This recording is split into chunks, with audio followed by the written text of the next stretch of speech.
नमस्कार दोस्तों, जय भीम। मैं सुरेश आप सभी का स्वागत करता हूं। दोस्तों, आज हम बात करेंगे जो न्यायालय है उसमें क्या आरक्षण होना चाहिए, और यदि आरक्षण होना चाहिए तो उसके मायने क्या है और क्यों होना चाहिए। जिस प्रकार से अदालतें, आपने देखा होगा, एससी हो या एसटी हो या ओबीसी है, जो इनके संवैधानिक प्रावधान हैं, जब भी ऐसी कोई बारी आती बिल्कुल जल्दबाजी में ऐसा लगता है कि इनके खिलाफ में फैसले दे देती है। इस समय में हम सुनते हैं कि न्यायपालिका में जो जजेस हैं वे भी जातिवाद से शायद ऊपर नहीं उठ पाते हैं। इन्हीं मुद्दों पर बहुत ही बारीकी से द प्रिंट के कॉलम में सिलसिलेवार तरीके से इस विषय को समझाया है। ने इस संबंध में क्या कुछ कहा है, यह लेख 30 दिसंबर 2018 का है, जिसकी हेडिंग है न्यायपालिका में क्यों होना चाहिए आरक्षण। केंद्रीय कानून मंत्री रविशंकर प्रसाद ने केंद्र की मौजूदा सरकार की विदाई की बेला में बयान दिया है कि सरकार न्यायपालिका की नियुक्तियों में आरक्षण लागू करने की पक्षधर है। उनका कहना है कि सरकार ऑल इंडिया जुडिशियल सर्विस परीक्षा के जरिए न्यायपालिका में नियुक्तियां चाहती है और चाहती है कि ये परीक्षाएं यूनियन पब्लिक सर्विस कमीशन यानी यूपीएससी करे। हालांकि सरकार के पास अब इतना समय नहीं बचा है कि इस बारे में वह कोई विधायी पहल कदमी कर सके।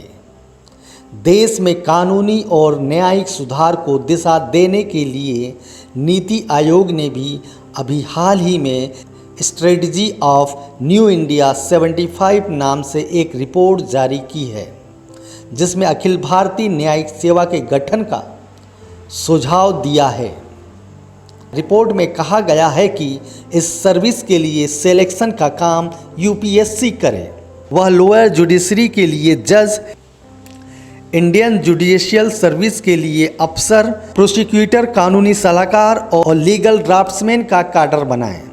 2018 की शुरुआत में जब सुप्रीम कोर्ट ने SC/ST एक्ट में बुनियादी फेरबदल करने वाला फैसला दिया था, तब मनीष छिब्बर ने एक महत्वपूर्ण आलेख में ये टिप्पणी की थी कि जिस समय फैसला आ रहा है उस समय पूरे सुप्रीम कोर्ट में कोई दलित जज नहीं था। सुप्रीम कोर्ट में जस्टिस KG बालकृष्णन के बाद से कोई दलित जज नहीं बना है। SC/ST एक्ट पर फैसले को देश की प्रमुख कानूनविद और सीनियर एडवोकेट पद पर सुप्रीम कोर्ट द्वारा नामित वकील इंदिरा जयसिंह ने भी जातिवादी करार दिया था। हालांकि सुप्रीम कोर्ट में ये मांग उठी थी कि इस टिप्पणी के लिए इंदिरा जयसिंह पर अदालत की अवमानना का केस दर्ज किया जाए, लेकिन सुप्रीम कोर्ट ने इस मांग पर ध्यान नहीं दिया। अन्य संवैधानिक संस्था राष्ट्रीय अनुसूचित जाति आयोग ने सिफारिश की है कि न्यायपालिका में आरक्षण होना चाहिए। आयोग की स्पष्ट मान्यता है कि बिना आरक्षण दिए न्यायपालिका में तमाम सामाजिक समूहों को प्रतिनिधित्व मुमकिन नहीं है। संसद द्वारा स्थापित दो संसदीय समितियों कड़िया मुंडा कमेटी और नीची अप्पन कमेटी ने भी न्यायपालिका में वंचित तबकों का प्रतिनिधित्व न होने पर चिंता जताई है।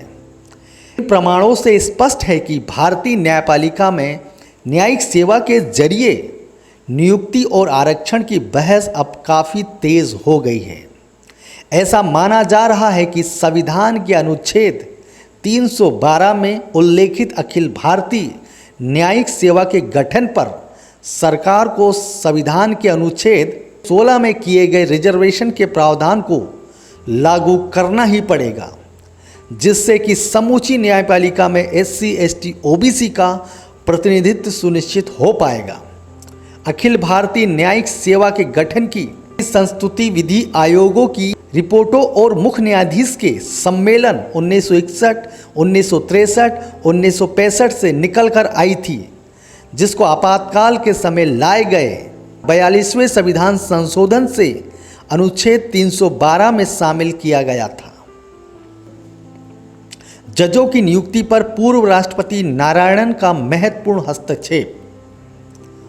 यदि अनुसूचित जाति की बात करें तो अब तक सुप्रीम कोर्ट में सिर्फ 4 एससी जज, justice R Varadarajan, justice A N Sen, justice K Ramaswamy और जस्टिस के.जी. बालकृष्णन ही नियुक्त हो पाए हैं। इनमें से जस्टिस बालकृष्णन मुख्य न्यायाधीश भी बने थे। जस्टिस बालकृष्णन सुप्रीम कोर्ट में तब जाकर जज नियुक्त हो पाए थे जब तब के राष्ट्रपति के.आर. नारायणन ने उच्च न्यायपालिका में जजों की नियुक्ति संबंधित फाइल पर SC/ST से जज न होने को लेकर अपनी लिखित असहमति दर्ज कराने के साथ साथ जजों की नियुक्ति संबंधित फाइल पर कोलोजियम की सिफारिश को रोकने तक की बात कर दी थी। राष्ट्रपति नारायण की तरफ से तब उनके सचिव रहे महात्मा गांधी के परपौत्र गोपाल कृष्ण गांधी द्वारा लिखित असहमति में लिखा गया था कि अनुसूचित जाति, अनुसूचित जनजाति वर्ग में योग्य उम्मीदवार होने के बावजूद सुप्रीम कोर्ट की बेंच में उनका प्रतिनिधित्व कम होना कहीं से भी उचित नहीं है। देश के प्रथम नागरिक की असहमति को लेकर तब काफ़ी हंगामा हुआ था। उस दौरान सरकार ने अनुच्छेद 143 के 1 में उल्लेखित राष्ट्रपति की शक्तियों का प्रयोग करके सुप्रीम कोर्ट को जजों की नियुक्ति के संबंध में सलाह के लिए प्रेसिडेंशियल ऑर्डर भेजा था। क्योंकि 1993 के बाद से नियुक्तियां कोलोजियम प्रणाली से हो रही है, इसलिए यह आम धारणा बन रही है कि उन समुदायों का प्रतिनिधित्व न होने के लिए सिर्फ सुप्रीम कोर्ट का कोलोजियम यानी सीनियर जज ही जिम्मेदार है। यह बात आधी ही सच है, क्योंकि जब नियुक्तियां बिना कोलोजियम के हो रही थी और नियुक्तियों में सरकार की भूमिका थी, तब भी हालत कुछ ऐसे ही थे। मेरे इस कथन को कोलोजियम सिस्टम का समर्थन ना माना जाए। यह कई कारणों से एक समस्या मूलक व्यवस्था है। उच्च न्यायपालिका में जजों की नियुक्ति में जाति कैसे और किस हद तक काम करती है, इसको समझने के लिए अभिनय चंद्रचूड़ की हाल ही में प्रकाशित किताब सुप्रीम व्हिस्पर्स पढ़ी जानी चाहिए। इस दिशा में G.H. गेडवाइस की किताब जजेज ऑफ द सुप्रीम कोर्ट भी एक महत्वपूर्ण दस्तावेज है। यदि वर्तमान सरकार उच्च न्यायपालिका में इन जातियों के प्रतिनिधित्व को लेकर वास्तव में सीरियस होती तो पूर्व राष्ट्रपति नारायणन जैसे ही कुछ कड़ा कदम उठाती। सुप्रीम कोर्ट में ज़्यादातर जज हाई कोर्ट से नियुक्त होते हैं और हाई कोर्ट में ज़्यादातर वही जज बन पाते हैं जो राज्य सरकारों के महाधिवक्ता, अतिरिक्त महाधिवक्ता या फिर केंद्र सरकार के अतिरिक्त सॉलिसिटर जनरल रह चुके होते हैं। यदि हम इन पदों की बात करें तो केंद्र और राज्य सरकारें इन पदों पर आदिवासी दलित समाज के वकीलों को नियुक्त करने में कतराती रही हैं। यहाँ तक कि समाजवाद और सामाजिक न्याय का दम भरने वाली पार्टियों की सरकारों ने भी अपने कार्यकाल में इन समुदायों से किसी को महाधिवक्ता नहीं बनाया। केंद्र सरकार द्वारा नियुक्त कई सॉलिसिटर जनरल और एडिशनल सॉलिसिटर जनरल जैसे सीधे सुप्रीम कोर्ट में जज नियुक्त किए जाते रहे हैं। अब तक की केंद्र सरकारों ने लगभग 15 अटॉर्नी जनरल और इससे भी ज़्यादा सॉलिसिटर जनरल नियुक्त किए, लेकिन इन समुदायों से किसी को भी अभी तक इन पदों पर नियुक्ति के काबिल नहीं समझा। न्यायपालिका में प्रतिनिधित्व क्यों चाहिए? लोकतांत्रिक संस्थाओं में विश्वास लोकतंत्र की सफलताओं के लिए जरूरी है कि उसकी संस्थाओं पर लोगों का विश्वास बना रहे। न्यायपालिका न्याय क्षेत्र की सबसे महत्वपूर्ण संस्था है। इस लिहाज से सभी समुदायों का विश्वास बने रहना जरूरी है।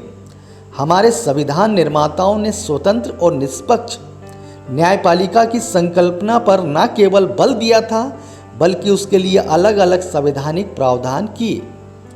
पिछले 70 वर्षों से जिस तरह SC/ST समुदाय का प्रतिनिधित्व उच्च न्यायपालिका में नगण्य रहा है, उससे इस संस्था के प्रति इन समुदायों में तेजी से अविश्वास पैदा हो रहा है, क्योंकि इनकी बेहतरी से जुड़े भूमि सुधार, रिजर्वेशन, SC/ST एक्ट जैसे तमाम मुद्दों पर न्यायपालिका का रुख सकारात्मक नहीं दिखाई दिया है। 60-70 के दशक में तो ऐसा लग रहा था उच्च न्यायपालिका कानून का राज स्थापित करने के नाम पर जमींदारों के पक्ष में खड़ी हो गई थी। उस समय ज़्यादातर न्यायाधीश जमींदारों के घराने से होते थे। ऐसे ही एक जज पूर्व न्यायाधीश के सुब्बा राव 1967 में अपने पद से इस्तीफा देते हुए जमींदारों की स्वतंत्र पार्टी की तरफ से राष्ट्रपति पद का चुनाव लड़ गए थे, जबकि इस्तीफा देने के पहले वो भूमि सुधार से जुड़े 3 कानूनों को खारिज कर चुके थे। इसके अलावा एक अन्य कारण भी है कि जिसकी वजह से इस संस्था में इन समुदायों का विश्वास कम हो रहा है। दरअसल इस समय देश की विभिन्न जिलों में 67% लोग बिना सजा के ही बंद हैं। उसमें से 66% लोग अनुसूचित जाति से हैं। पूर्वाग्रह की समाप्ति। हमारे संविधान निर्माताओं ने यह माना था कि ऐसा नहीं हो सकता कि न्यायपालिका में बैठे लोग पूर्णतः पूर्वाग्रह रहित हो जाए, क्योंकि वो भी इसी पूर्वाग्रस्त समाज से आते हैं। इसलिए न्यायालयों में नियुक्ति का मामला केवल प्रधानमंत्री, राष्ट्रपति या फिर मुख्य न्यायाधीश के विवेक पर नहीं छोड़ा था, बल्कि आपसी विचार विमर्श से नियुक्त करने की अवधारणा पर जोर दिया था। उक्त उदाहरणों और अध्ययनों से स्पष्ट है कि न्यायिक नियुक्तियों में जाति अहम रोल अदा कर रही है। इसमें 2 बात निकल कर आती है। पहली कि जाति पूर्वाग्रह से ग्रस्त लोग जज बन जा रहे हैं। दूसरा, आदिवासी दलित समाज से जज ना बनने का कारण सिर्फ मेरिट का होना या ना होना नहीं है, बल्कि जातिगत भेदभाव भी है। किसी भी संस्था से पूर्वाग्रह दूर करने का दुनिया भर में एकमात्र तरीका समाज के अलग अलग समुदायों के प्रतिनिधित्व को माना गया है। यहाँ तक कि सीमित स्तर पर ही सही, लेकिन भारत का सुप्रीम कोर्ट भी इन सिद्धांतों को लागू कर रहा है। ऐसा कोई समय नहीं होता जब सुप्रीम कोर्ट में 2 प्रमुख अल्पसंख्यक समुदाय मुस्लिम और ईसाई से कोई जज नहीं होता। इसी प्रकार आजकल महिलाओं की संख्या बढ़ाने की बात चल ही रही है। यह समझ से परे है कि आदिवासी दलित समाज से जज नियुक्ति कर देने से योग्यता पर प्रभाव कैसे पड़ जाएगा। उच्च न्यायपालिका की कानून बनाने की शक्ति। भारतीय संविधान के अनुच्छेद 141 के तहत प्रावधान है कि सुप्रीम कोर्ट द्वारा घोषित किया गया कोई भी फैसला सभी न्यायालयों पर मान्य होगा। यानी संसद ने किसी भी विषय पर कानून नहीं बना है तो उस विषय पर सुप्रीम कोर्ट का निर्णय तब तक कानून माना जाएगा जब तक संसद उस पर कानून बना ना दे। भारतीय संविधान में उक्त अवधारणा कॉमन लॉ जूरिप्रूडेंस से ली गई है, जिसका जन्म ब्रिटेन में हुआ था।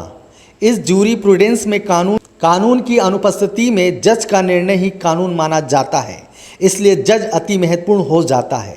अब जब जज महत्वपूर्ण हो ही जाएगा तो उसका पारिवारिक इतिहास, विचारधारा आदि भी महत्वपूर्ण हो जाती है। इसके विपरीत फ्रांस जैसे देशों में सिविल लॉ जूरिप्रूडेंस लागू है, जहां कानून माने रखता है, जज नहीं। वैसे देशों में न्यायपालिका का प्रतिनिधित्वकारी होने को उतना जरूरी नहीं माना जाता। भारत में चूंकि न्यायपालिका के जज जो फैसला देते हैं वह अक्सर कानून बन जाता है और इसका असर पूरे देश पर होता है। इसलिए जरूरी है कि संसद और विधानसभाओं की तरह न्यायपालिका में भी वंचित तबकों का प्रतिनिधित्व सुनिश्चित किया जाए।